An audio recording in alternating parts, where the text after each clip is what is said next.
Thank you for coming to join us. I have to say, people are looking very awake right now. It's great presenting on the first day.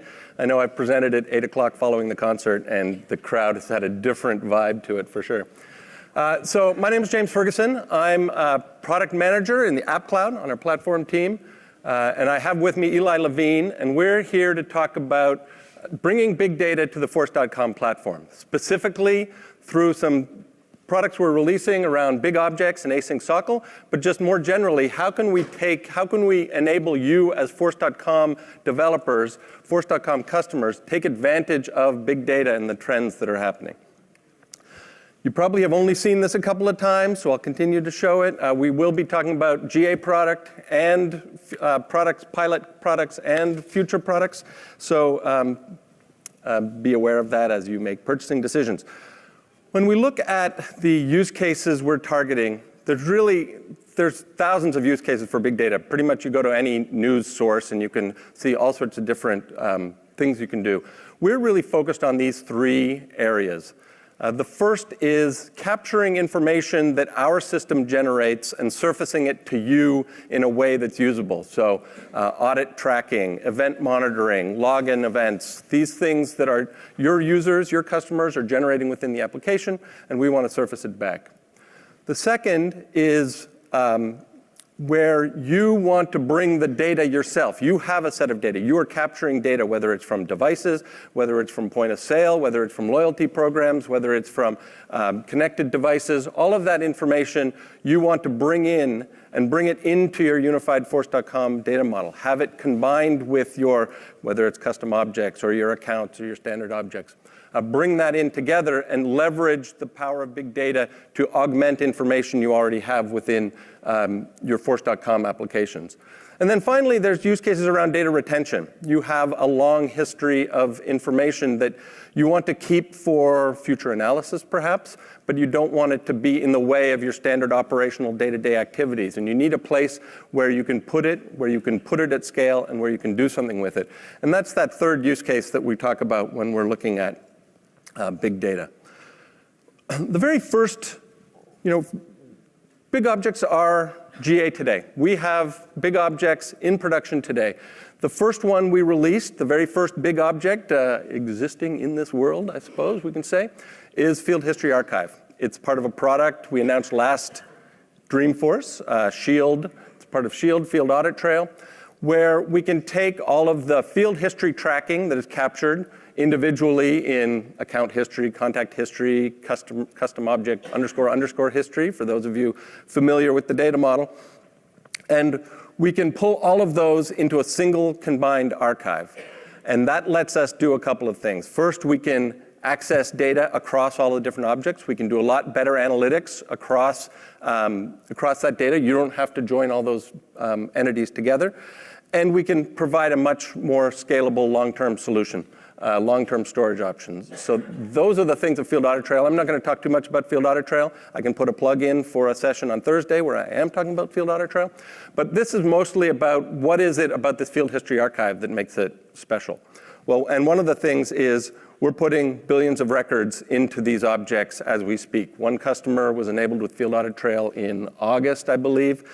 They had roughly 2 billion records of entity history that was copied into their Field History Archive. 1.7 billion alone was in a single custom object. So that would have been very unworkable with the different disparate history objects. We can bring it together in Field History Archive, and we can show you what we can do with it.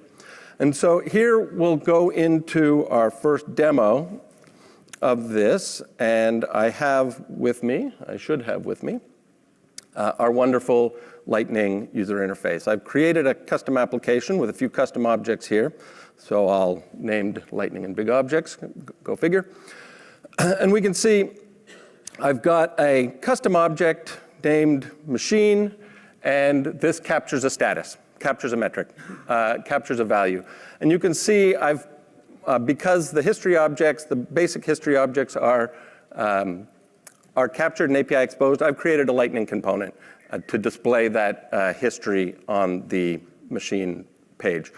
Now, this is coming from just the core history, which can age out. So I want to now build out another component that accesses it from the field history archive, so you can see what the difference is between it.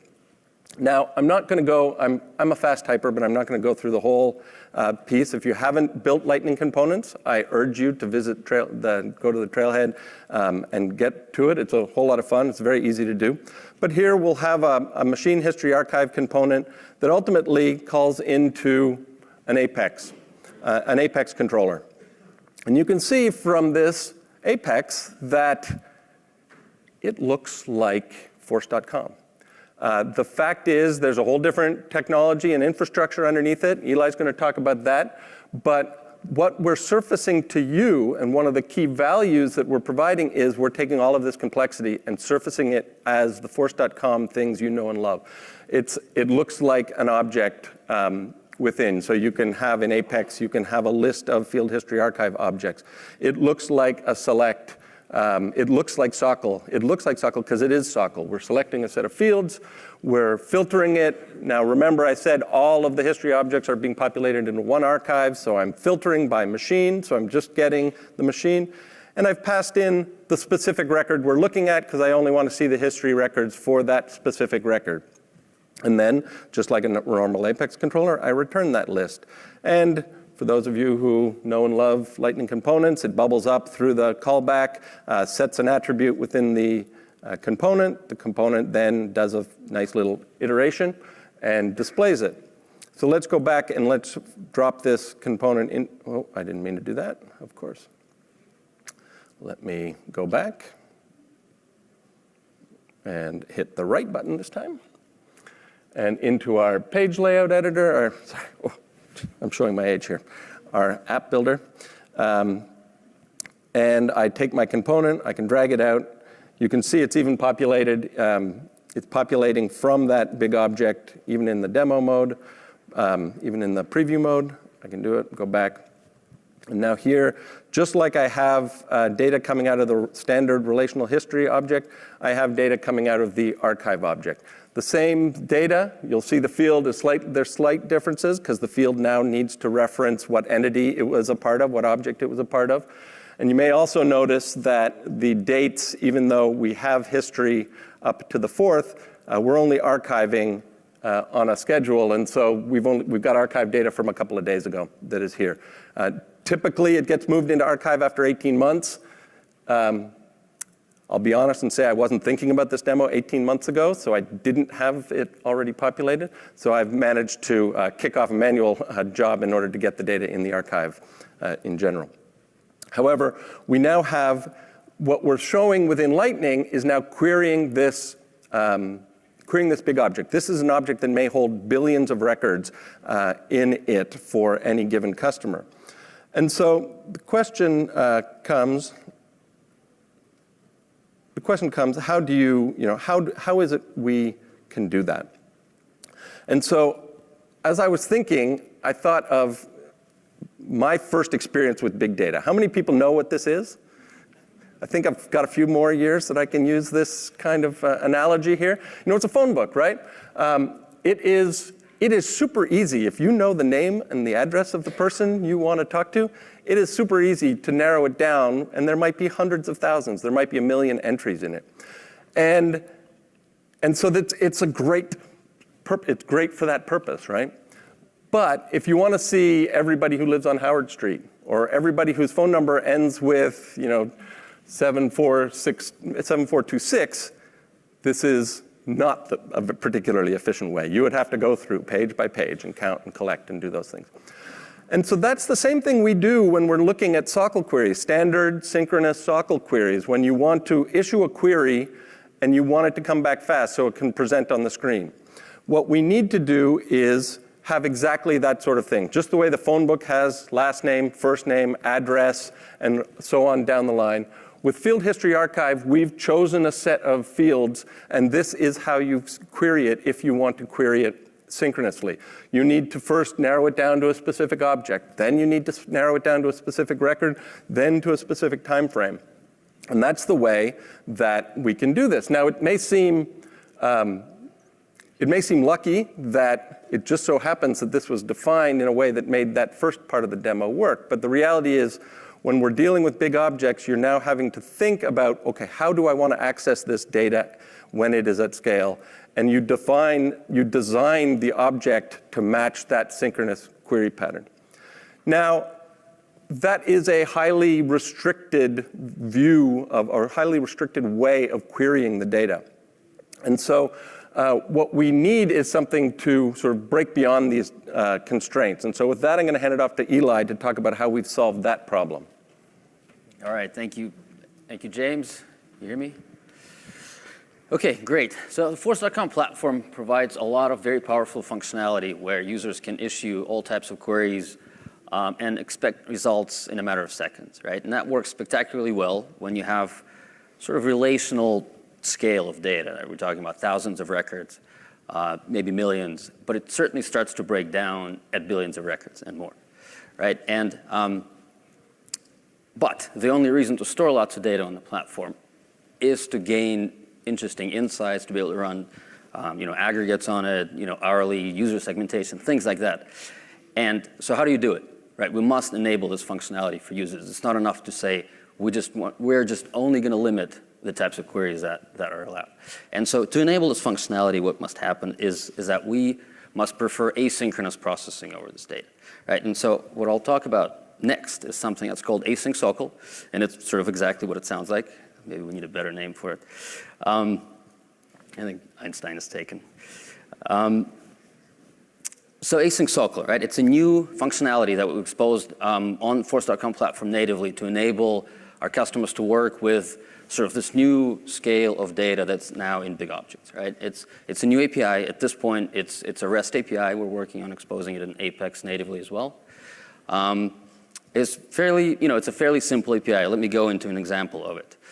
So here you see an example of payload that you would provide to this REST API, and really is a small number of things that you pass in. The first one is query, which is a SOQL query that you pass in, and some information about where to deposit the results when they're available.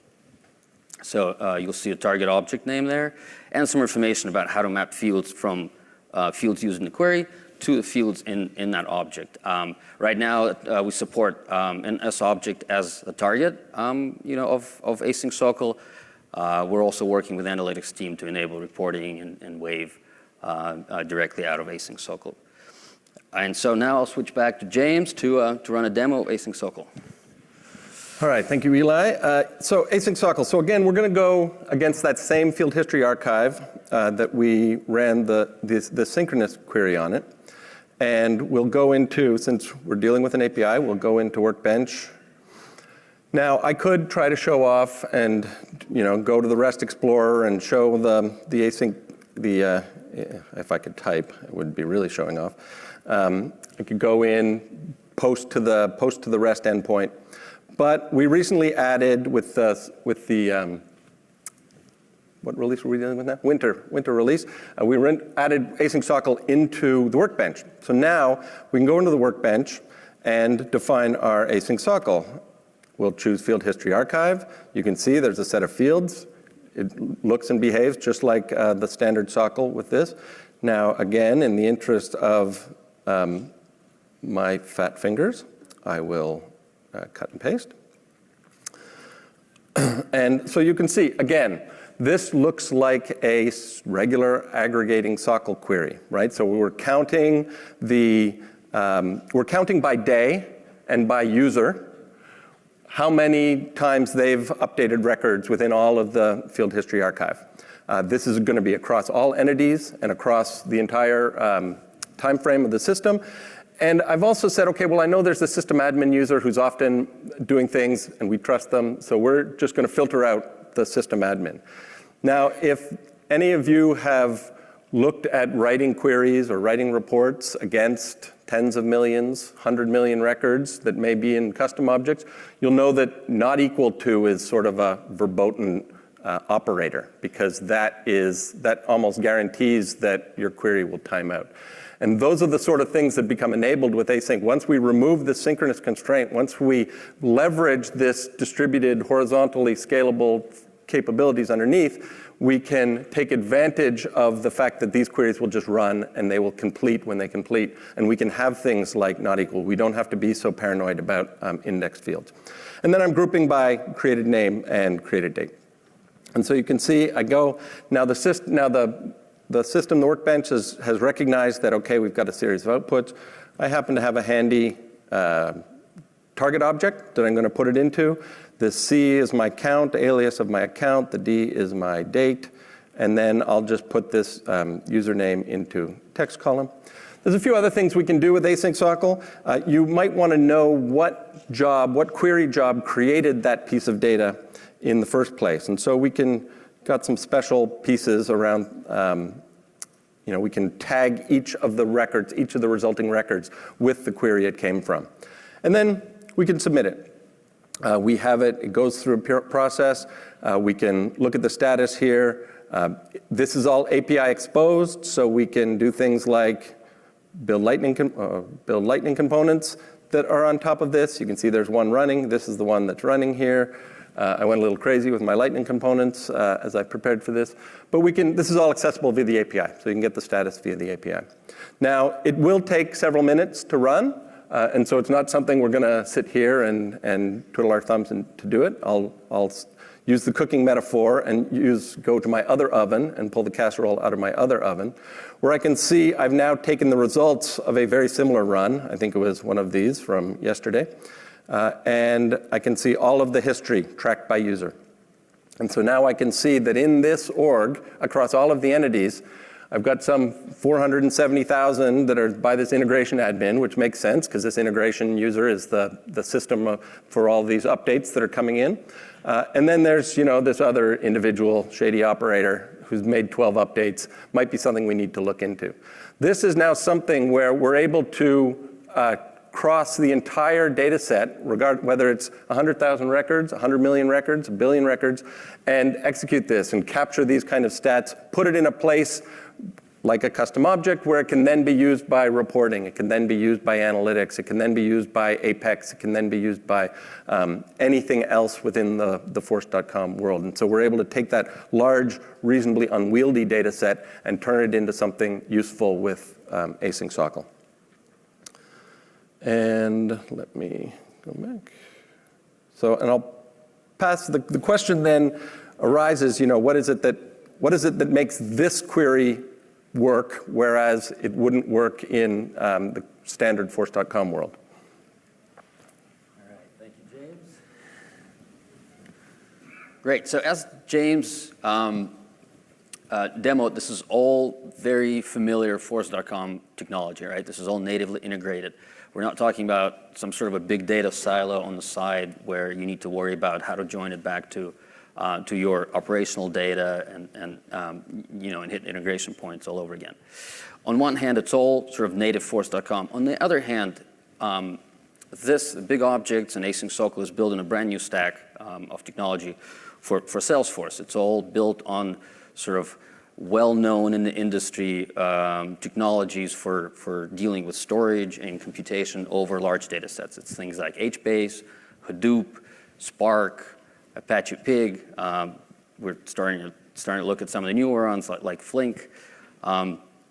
So this is a suite of you can think of it as a Hadoop ecosystem of tooling that is, as our industry has embraced to deal with these problems of scale.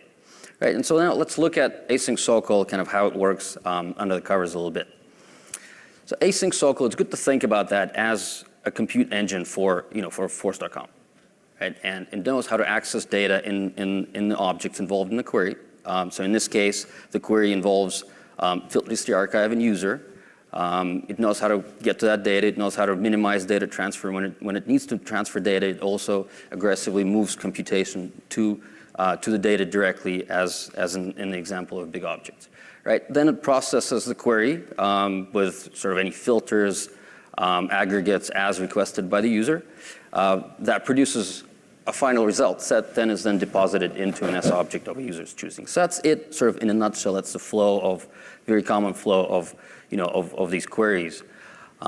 It's also good to think of the Force.com platform as a distributed as a distributed data platform. Although the complexity there is mostly hidden from our users, it is a distributed system where big objects are now built on a brand new stack and are stored in a different database. So if you look at a query, just to highlight sort of the distributed nature of Force.com and Async SOQL, if you look at the query up above there, you'll see that it's selecting from Field HistoryArchive, and it's selecting, it does a count on ID, and it's selecting created by .name. It's also filtering and grouping by that field. So created by is a field on Field HistoryArchive. It's a lookup field to the user object. So Field HistoryArchive is a big object. It has a lookup field to a user object, which is stored in a completely different database, in a relational database. And so what's happening behind the scenes here is actually a federated join, but all that complexity is sort of hidden from our users through a unified data model that includes both sObjects and big objects, and tools that work with this unified data model like Async SOQL. So back to James. We'll talk about some of the exciting stuff coming soon for custom big objects. Oh, you just ruined my big surprise. No, I do want to say that this is, there's an amazing amount of technology and brain power. The other people in the team are in the room, which is able to take this, complex computer science problem. How can you do a distributed system which is joining data from multiple data sources, pull it all together, produce result sets in this, and yet surface it in such an innocuous way, in such a familiar way? I would posit that any Force.com developer at this point could leverage Hadoop and HBase and MapReduce and Pig, all of those technologies, even if they don't know they're doing it because this Async SOQL is that interface that's so familiar. And so being able to hide all of this complexity has been, I think, one of the big, frankly, triumphs of the team. And so it's been really impressive working as part of this. So where are we? We've talked about standard big objects, right? Field HistoryArchive. There are other standard big objects. Login, we're capturing login events as part of event monitoring. We've got some objects in pilot capturing Apex limit events and API events. We're working with people in Sales Cloud and Service Cloud to leverage this for data that we're generating ourselves or data that we're managing ourselves. And we've got this Async SOQL, this distributed processing engine, compute engine that can now take value out of that even when there are billions of records, take value out of the entire data set that's there. But there's clearly something missing. If we think about our use cases, this handles the audit and compliance data. But really what we need is custom big objects. We need a way for you to define your own big objects and bring your own data to it, independent of the data we're providing and generating. So I'll quickly go through this. So sometimes, this data that we have, that we've been showing, that we've been working with, have all been a matter of this record being updated. We have these machines. I happen to have 100, but maybe there's 1 million of them. And we're simply have an integration that's updating the status periodically.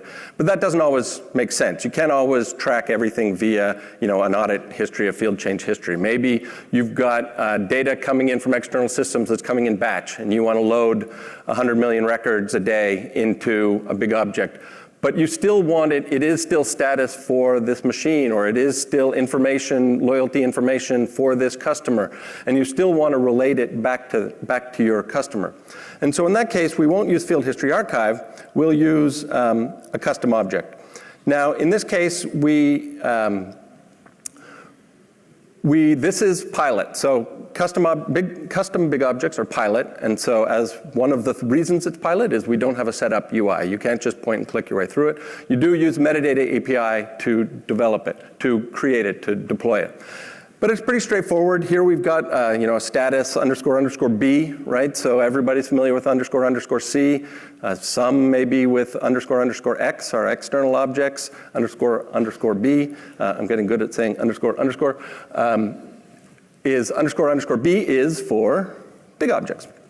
And so here we can create this big object with a set of fields. In this case, I've defined one as a lookup to this machine big object here. And so that's just defined like a standard lookup field. I've got a date and a number field in order to capture the information. A very simple one.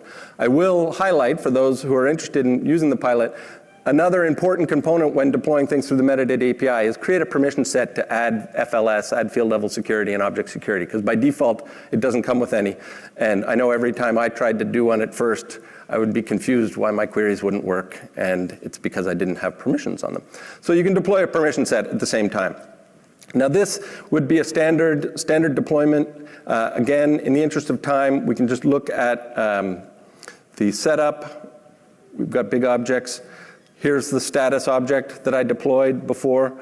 You'll notice that it looks, well, a lot like a custom object, a lot like a standard object. It's defined using that same infrastructure. It's leveraging the same custom field metadata. It may have certain different characteristics about querying and about async SOQL and those things, but it is still fundamentally, from a platform perspective, an object within force.com. Now, what I'll do in this case is a different async SOQL query against this. Now, I happen to have, you may have noticed, I happen to have another one. This object is one that same rough fields, it's one I've loaded data into. In fact, the same data that's being generating the audit log is also being written into here. And so I can create, and so in this case, I have my big object. Again, it's just like it was pulling out of Field HistoryArchive or pulling out of any object. Again, I could click around, or I can cheat. And so here what I want to do is I want to look at a single machine. Maybe we got alerted that a single machine was out of status, and I want to look back at the history of this metric for the single machine. So of 1 billion records that might be in the data set, maybe there's hundreds of thousands that are related to this machine, and I want to narrow down on that and see them. And so again, a regular, a regular old SOQL call where you're going to be taking the metric, you're going to be extracting the value from the machine, where the name is machine 100, right? So you know this, it could be an ID, it could be another relationship in there. And again, I can do the same thing. I can pick the results. This case, I'm going to choose a date time. Since it's not aggregated by date, I'm going to put it in wrong click value. Again, I can take that job ID, and so I can make sure I can track down where each of these generated records came. This job C, and submit it. And so again, can look in the status. Here it's running. Looks like our other one from earlier in the session was completed. Going back here, I could also show it coming in through the API this way. We've got a new one running. This one did complete properly. So again, I now have the results of this async SOQL query pushed into this result underscore C, the standard custom object, and being a custom object, it's now available within a standard report. And so here is a report. We can look down, we can see it aggregated by day. The report is averaging by day. So I can see, okay, well this is, whoops. So now I can look at this individual machine. I can leverage these, whether it's here or in a dashboard or in a wave data set. And I can look and I can see what's happening. Clearly something happened on September 29th that changed the direction of this result. It's something I can now use that time frame in order to narrow it down. And so this is another example of big data, not data that necessarily we're capturing via Field Audit Trail, but this is data that's coming in from your users, coming in from your systems, coming in from external systems, but yet still brought together as a single logical data model with the pieces you already have within force.com. And that's going to be a very powerful capability as we move forward with custom big objects. So custom big objects are very much like custom objects. You've seen a lot of similarities, right? We've done SOQL queries against them. We've got access via APIs, standard APIs. We do some things differently. So in the case of bulk API, for example, we provide different limits on APIs. So you can load, starting to take advantage of some of the work the API team is building with their bulk API v2, loading maybe, instead of breaking it up into chunks of 100,000, which may work when you have 1 million, doesn't work so well when you have 1 billion, you can load just drop files of 100 megabytes in, and we'll take it and we will do the work to load that into the big objects. We have Apex support now coming with the winter release, just rolling out now, so we can do inserts, which is great. This is another thing, and again, working with the API and the events team, platform events is a new capability of the enterprise messaging platform. If you haven't seen that, I encourage you to go see the other sessions around that, where it's more event-driven. So now you can push events into Salesforce, and we can drain them with the Apex support. We can drain them into big objects and capture them in big objects. But it's not 100%. We are not intending to be 100% of custom objects. There are some things that aren't available in the pilot because we simply haven't done them yet. There are other things, though, that really weren't built to scale, weren't built to scale to the degree that we need them to scale to with big objects.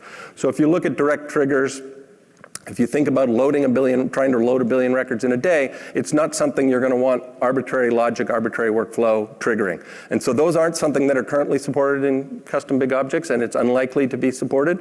There are other ways of doing it, for example, using the platform events and having the flow, sort of more event-based flow coming in, but it's not something supported within custom big objects. Other things, direct reporting and dashboards. We're working with the analytics team on how we can best move data from these big objects using Async SOQL into Wave, into operational reporting. But out of the box, you won't just be able to create a custom report type because those won't scale. Those won't return and they will time out. And we don't want an experience where 99% of the time your data is timing out. Other things are things we also need to determine. Is there value in searching for this data if it's just metric values? Do we need to put that in search indexes? What is the sharing model that we ultimately will want for this? Sharing has a soft spot in my heart since I used to own sharing. But now I'm taking a cold, hard look at whether or not we need sharing on this. And things like cross-stored transactions. These are different data sets. The option of doing a single transactional write between a standard object and a big object is a fundamentally challenging problem that we aren't looking to address right now when it's in these two data stores. But it still leaves a huge amount of power that is available for you as customers to take advantage of. I gave an example of this sort of aggregating use case, right? You've got this big set of data, happen to be Field HistoryArchive, and I want to aggregate it, happen to want to aggregate it by user, so I could do that. We're working with the Sales Cloud and the B2B Marketing Cloud who want to take hundreds of millions of marketing engagement records and aggregate it by hour and by campaign so they can then surface that aggregate data in their reports and dashboards because they don't necessarily need to show or go back and calculate the exact don't need to show every record every time. The filtering use case is something I showed with the second example, being able to take this large set of data and pulling out the subset that you're interested in at that particular time. Again, both of those are methods of taking what are ultimately very unwieldy data sets. 1 billion records is awkward to work with in the best of cases. And you want to take that and use things like Async SOQL in order to pull it into a smaller, more wieldy data set. And then finally, there's that third option. We talked about that third use case of the archive, the more data archive, the data historical data copy. This is also something Async SOQL will work perfectly. It can query from, we've shown examples of querying for big objects, but it can query from anything you can write a SOQL query against. So that's a standard object, a custom object, external object. Each of those will have different scale patterns versus querying against big objects, so things you need to look at. But we can certainly move data, say, from the account object from your millions of accounts, put it into a big object to do analysis in the big objects, to run async SOQL queries in the big objects without touching that account object itself. And so these are some use cases that we're really excited about as we push forward with Async SOQL, which today is, as I said, GA with Field Audit Trail. But with the pilot BigObjects, it's a pilot for using with BigObjects. So where are we going? I've got my requisite Cody clip art here, Cody the bear. There's some, you'll notice that I did not do a UI integration of the custom BigObjects that I had. I really used Async SOQL in order to access it.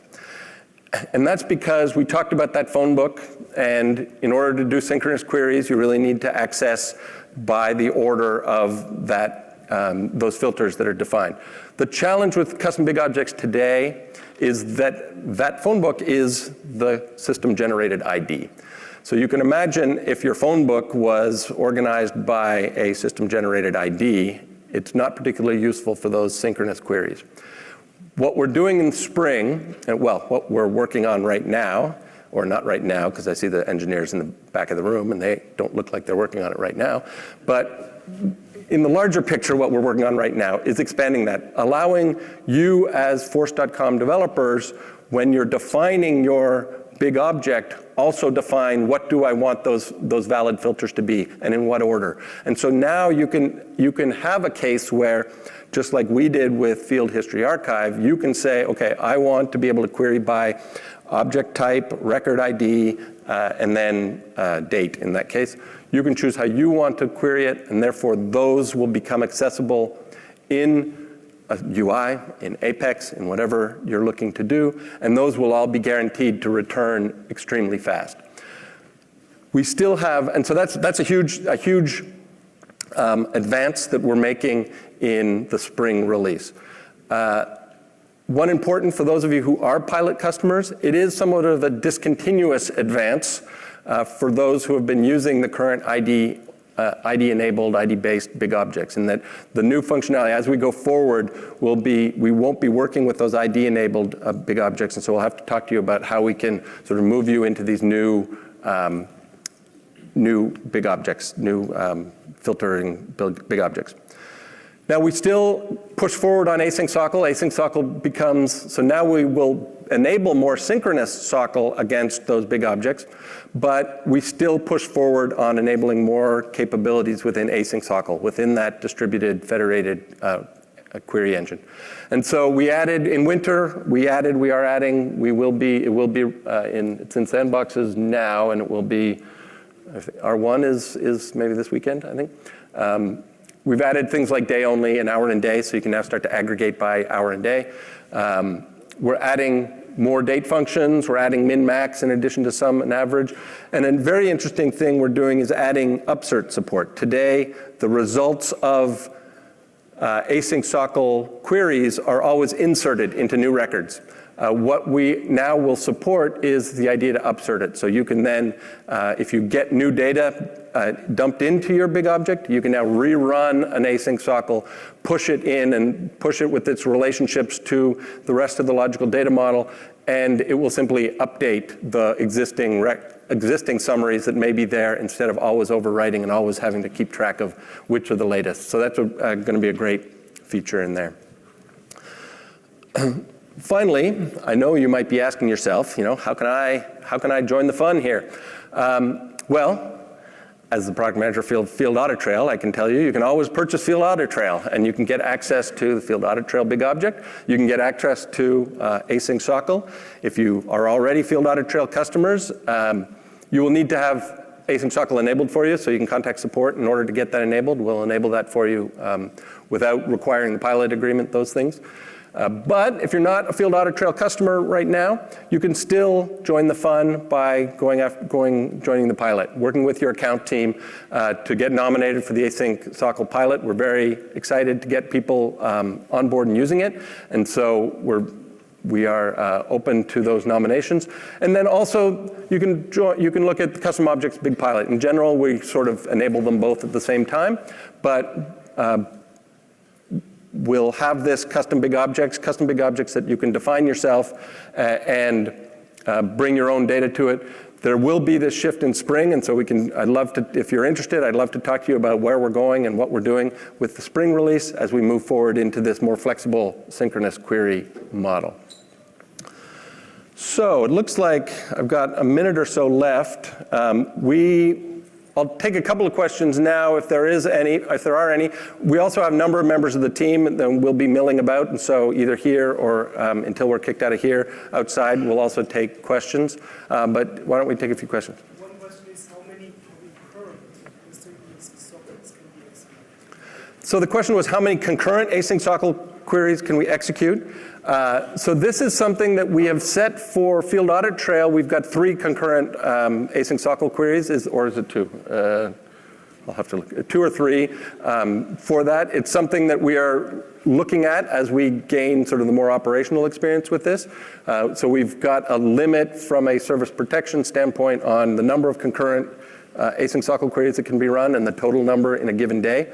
And as we see the usage patterns develop, we'll start to adjust those in there. Yes? I've kind of got a basic question.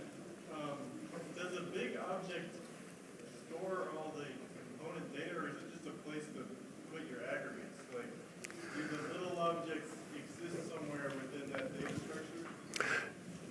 Right. So the big object is really the data store for all that detailed data. So the question was, are the aggregates stored within the data structure of a big object? No. So there's 2 separate things. So there's the big object is the source, is the detail, is all of that detailed data records, all of the hundreds of millions. What we're doing with async SOQL is taking a subset or aggregating a subset and pushing it into a custom object or a standard object within the standard relational capabilities of force.com, and then making it available to the rest of the platform that way. So they are distinct in that sense, and the big object is really focused on doing the one thing well, which is capturing a lot of data. There was, yes?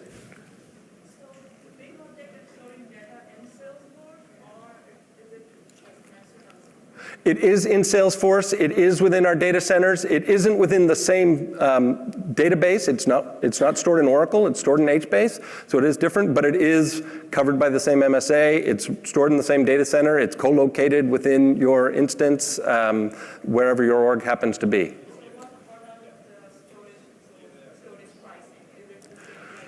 We have not yet, so question about the storage pricing, it's something we get a lot. We're still a release or 2 away, so we have not yet determined what the storage pricing is going to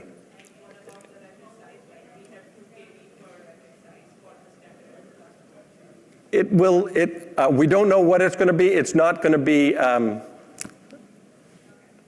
I won't say bad things about the current product. It will be realistically priced for situations where we want you to be bringing billions of records into the platform. How about that? Yeah, on the aisle. Do you think about allowing batches to process big objects so that we can not only query big objects, but have a batch run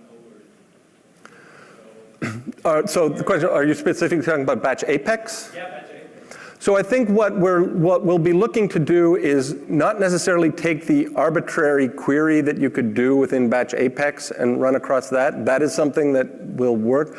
What async SOQL will become a place where those kind of batches, where you need to go beyond the 50 million range, when you need to be able to put together a query that doesn't work even in the context of that batch setup mode. That's where we'll move to async SOQL in order to do some of that processing engine. Okay, we'll take one more live, and then we'll be here afterwards. We'll take. Can you push the data from async SOQL to external data source? You can pretty much push async SOQL to anything there's an API, a Salesforce API. So if you've got external objects using Salesforce Connect or Lightning Connect, you can push data through there and flow it into an external system in that way. Could be a standard object, custom object, those things.